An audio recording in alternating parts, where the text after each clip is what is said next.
Gracia y paz a cada uno de ustedes. Hoy es domingo, es el día del Señor y no quiero dejar esta oportunidad para compartir una porción de las Escrituras. Acompáñeme a analizar el Salmo capítulo 5, versos 7 y 8. David dice: Mas yo por la abundancia de tu misericordia entraré en tu casa. Adoraré hacia tu santo templo en tu temor. Guíame, Jehová, en tu justicia. A causa de mis enemigos, endereza delante de mí tu camino. He puesto por título a este sermón: ¿Dónde encuentras refugio cuando tu mundo se desmorona? Fíjense que en medio de la adversidad, nuestro único refugio seguro se encuentra en la presencia misericordiosa de Dios, quien nos guía por su justicia cuando nuestros enemigos nos acechan. ¿Alguna vez te has sentido acorralado? ¿Te has sentido perseguido por problemas con enemigos visibles o invisibles atacándote por todos lados? Fíjate que David, el rey salmista, conocía bien esa sensación. En los versículos anteriores del Salmo 5, él ha estado derramando su corazón ante Dios, pidiendo protección contra sus adversarios y denunciando la maldad de estos. Y ahora en el versículo 5 al 8 hace una transición poderosa. En lugar de quedarse en la queja, como muchos de nosotros, se refugia deliberadamente en la presencia de Dios. Culturalmente el templo era el centro de la vida religiosa de Israel, el lugar donde se creía que la presencia de Dios habitaba de manera especial. Históricamente David probablemente escribió este salmo durante periodos de intensa presión política o personal. Quizás mientras huía de Saúl o enfrentaba la rebelión de su propio hijo Absalón. Socialmente, en una cultura donde el honor y la reputación eran vitales, ser atacado por enemigos no solo amenazaba la seguridad física, sino también el estatus social. Teológicamente, estos pasajes revelan una profunda verdad. Dios no solo es nuestro defensor contra los enemigos, sino también nuestra guía en medio de la batalla de la vida. Hoy quiero que explores conmigo tres verdades transformadoras de este pasaje, Salmo capítulo 5, versos 7 y 8, que pueden revolucionar cómo enfrentamos las adversidades de la vida. Así que quédate conmigo y vamos a ver tres encabezados para poder extraer de esta siempre eterna palabra de Dios el mensaje para este día domingo especial. Me encuentro en Tongoy, una localidad de la cuarta región, y no quise dejar pasar esta oportunidad. Bueno, el primer punto es la entrada por misericordia, nuestro acceso a la presencia de Dios. La parte A del versículo 7, mas yo por la abundancia de tu misericordia entraré en tu casa. Bien, el término hebreo traducido como misericordia es una palabra rica que denota un amor leal, una bondad inmerecida y una fidelidad pactal. Cuando David declara que entrará en la casa de Dios por la abundancia de tu misericordia, lo que hace David está reconociendo que su acceso a la presencia divina no se basa en sus propios méritos, sino en la gracia soberana de Dios. El escritor sagrado, enfrentando probablemente, como decíamos en la introducción, la persecución de Saúl o simplemente la rebelión de Absalón, su hijo, comprende que solo el favor inmerecido de Dios le permite acercarse al lugar sagrado. El templo no era simplemente un edificio, sino el símbolo tangible de la presencia de Dios entre su pueblo. David, como rey, podría haber reclamado derecho de entrada por su posición como rey. Pero en su humildad reconoce que solo la misericordia divina le abre las puertas. Y esta revelación apunta hacia adelante, hacia Cristo, quien por su obra perfecta nos abre el camino a la presencia de Dios. No por nuestros méritos, y lo sabemos, sino por la abundancia de su gracia. Hermanos queridos, nos acercamos a Dios conscientes de que nuestro acceso no se basa en nuestro desempeño, sino en su infinita misericordia. ¿Cuántas veces venimos a la presencia de Dios con una lista de nuestros logros espirituales, pensando que hemos ganado el derecho de ser escuchados? David, por lo tanto, nos enseña en estos pasajes una verdad revolucionaria. La puerta a la presencia de Dios siempre se abre por fuera, no por dentro. No entramos porque seamos suficientemente buenos, o porque oramos lo suficiente, o servimos lo suficiente. Entramos porque Dios, escúcheme bien, en su infinita bondad decidió recibirnos. Y esta verdad debería liberarnos del peso del perfeccionismo religioso, y llenarnos de gratitud humilde. Cristo es la encarnación suprema de esta misericordia, pues por su sacrificio la puerta de la presencia de Dios está permanentemente abierta para quienes confían en Él. ¿Estás tratando de ganar tu acceso a Dios? ¿Y lo haces mediante tus esfuerzos, o estás descansando en la abundancia de su misericordia como lo hizo el rey David? Bueno, la respuesta transformará el reconocer que Cristo ya pagó el precio total y absoluto, y ahora podemos entrar confiadamente, no por lo que hemos hecho, sino por lo que Él ha hecho por nosotros. Y esto nos lleva a nuestro segundo encabezado de este sermón: la adoración en reverencia, nuestra respuesta ante la santidad divina, la parte B del versículo número 7. Adoraré tu santo templo en tu temor.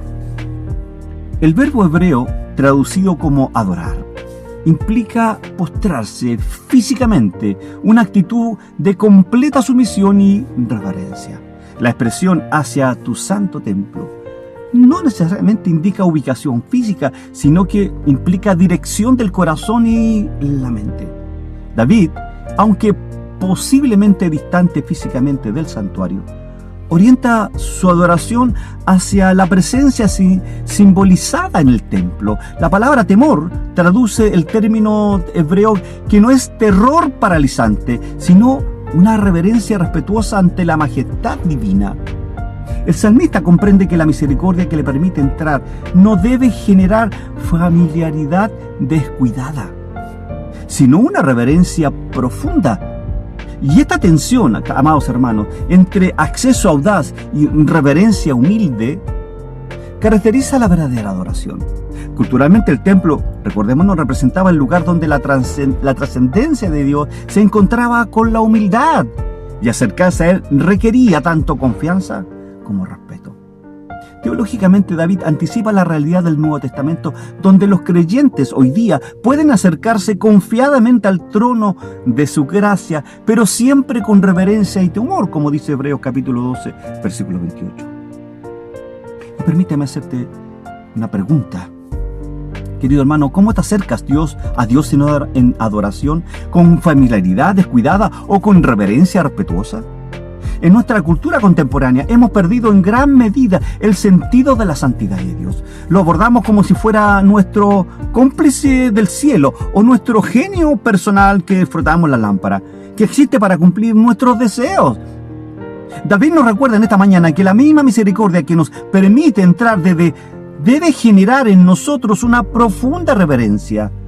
La adoración no es simplemente cantar canciones que nos gustan o decir oraciones que nos hacen sentir bien. Es mostrar nuestro corazón ante la majestad infinita del Dios de la gracia. Cristo nos ha abierto el camino al lugar santísimo, pero no para que tratemos la presencia de Dios con ligereza, sino para que podamos experimentar la gloriosa santidad de una manera que nos transforme profundamente. ¿Tu adoración refleja más tu preferencia personal o la grandeza de aquel a quien adoras? La respuesta transformadora es aprender a equilibrar la audacia que nos da el acceso a través de Cristo con una profunda, escúchame bien, con una profunda reverencia que reconoce quién es Dios realmente, que es santo, que es majestuoso y es digno de toda honra. Y esto ya nos lleva a nuestro tercer encabezado: la guía divina en medio de la adversidad, nuestro camino seguro entre los enemigos, el versículo número 8. El texto dice: Señor, guíame en tu justicia a causa de mis enemigos. Endereza delante de mí tu camino. La petición de David, queridos amigos, en este versículo 8, revela una profunda dependencia de la dirección divina.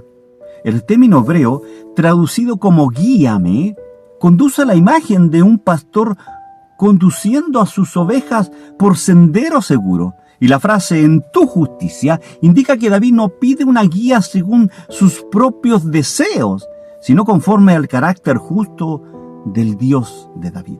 La expresión a causa de mis enemigos proporciona, creo yo, el contexto de urgencia. La persecución hace que la guía divina sea no solo conveniente, sino necesaria para la supervivencia.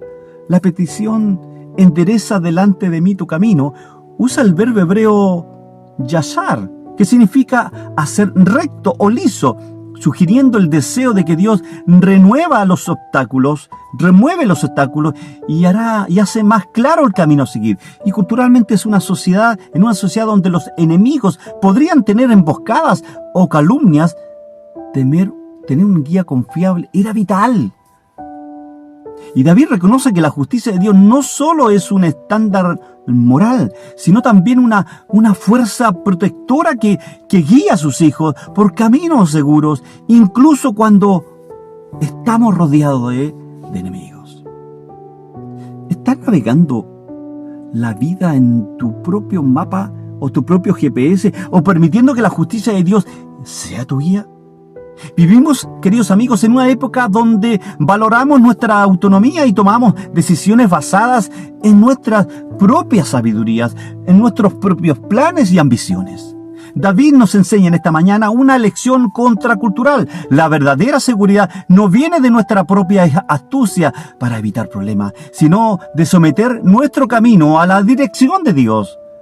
Y cuando enfrentamos enemigos modernos, ya sean personas que se oponen a nosotros, circunstancias adversas o nuestras propias tendencias pecaminosas, nuestra tendencia es confiar en nuestras estrategias.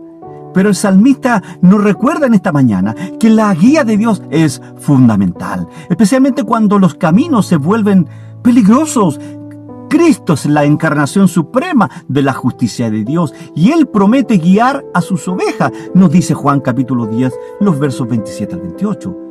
Seguirle no garantiza la ausencia de problemas, no, pero sí asegura que no caminaremos solo ni perdidos. ¿Estás tratando de encontrar tu propio camino en medio de las dificultades o pidiendo a Dios en esta mañana que enderece su camino delante de ti? Amigos, la respuesta transformadora en esta mañana es reconocer que la sabiduría divina supera infinitamente nuestra propia comprensión y someter nuestros planes a su dirección es el acto más sabio que podemos hacer, especialmente cuando enfrentamos oposición, cuando enfrentamos conflicto. Ya para finalizar este sermón de esta mañana, hoy hemos explorado 3 verdades fundamentales, revolucionarias del salmista, capítulo 5 de los versos 7 al 8, que pueden transformar cómo enfrentamos las adversidades. Primero aprendimos que nuestro acceso a Dios no se basa en nuestros méritos, sino en la abundancia de su misericordia.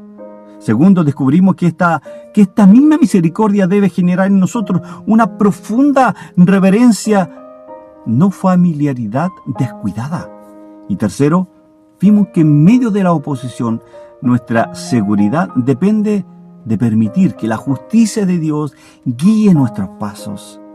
Estas verdades no son meramente conceptos teológicos, son realidades vivas que pueden sostenernos cuando nuestro mundo se desmorona.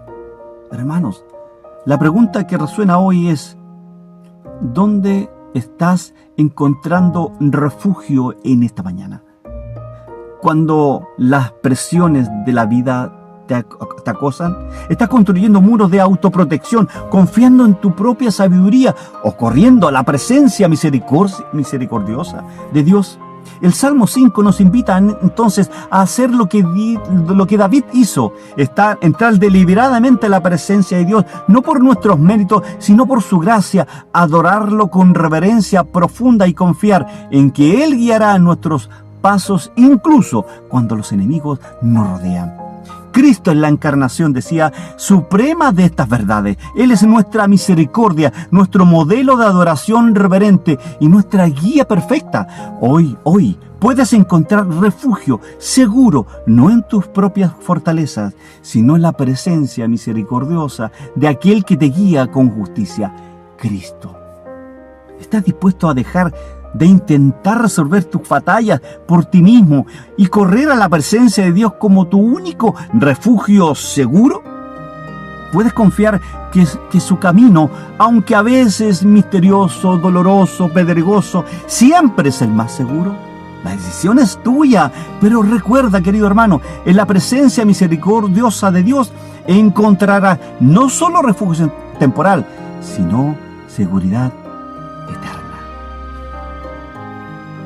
Permíteme orar brevemente por ti en esta mañana. Señor, muchos de los que han llegado hasta este momento de este sermón están pasando por pruebas, dificultades, caminos pedregosos. Pero espero que estas verdades que hoy día nos has enseñado a través del salmista, Señor, de tener consciente, Señor, de que hay un templo y ese templo es Cristo. De tener consciente de que debemos llegar a tu santidad con reverencia y confiar en que ese camino pedregoso, Señor, está siempre tú protegiéndonos para abordarnos, para abrazarnos y llevarnos a un camino seguro, a la seguridad eterna de tu salvación. Muchas gracias te damos, Señor, en esta mañana. En el nombre de Jesús. Amén y amén. Bien, queridos hermanos, este ha sido el sermón de este día. Gracia y paz para tu vida. Y si te ha gustado este sermón, compártelo con otros. Si tienes alguna inquietud, déjala en los comentarios y vamos a estar respondiendo tus consultas. Nos vemos en otro momento de Cápsulas Teológicas. Chao, chao.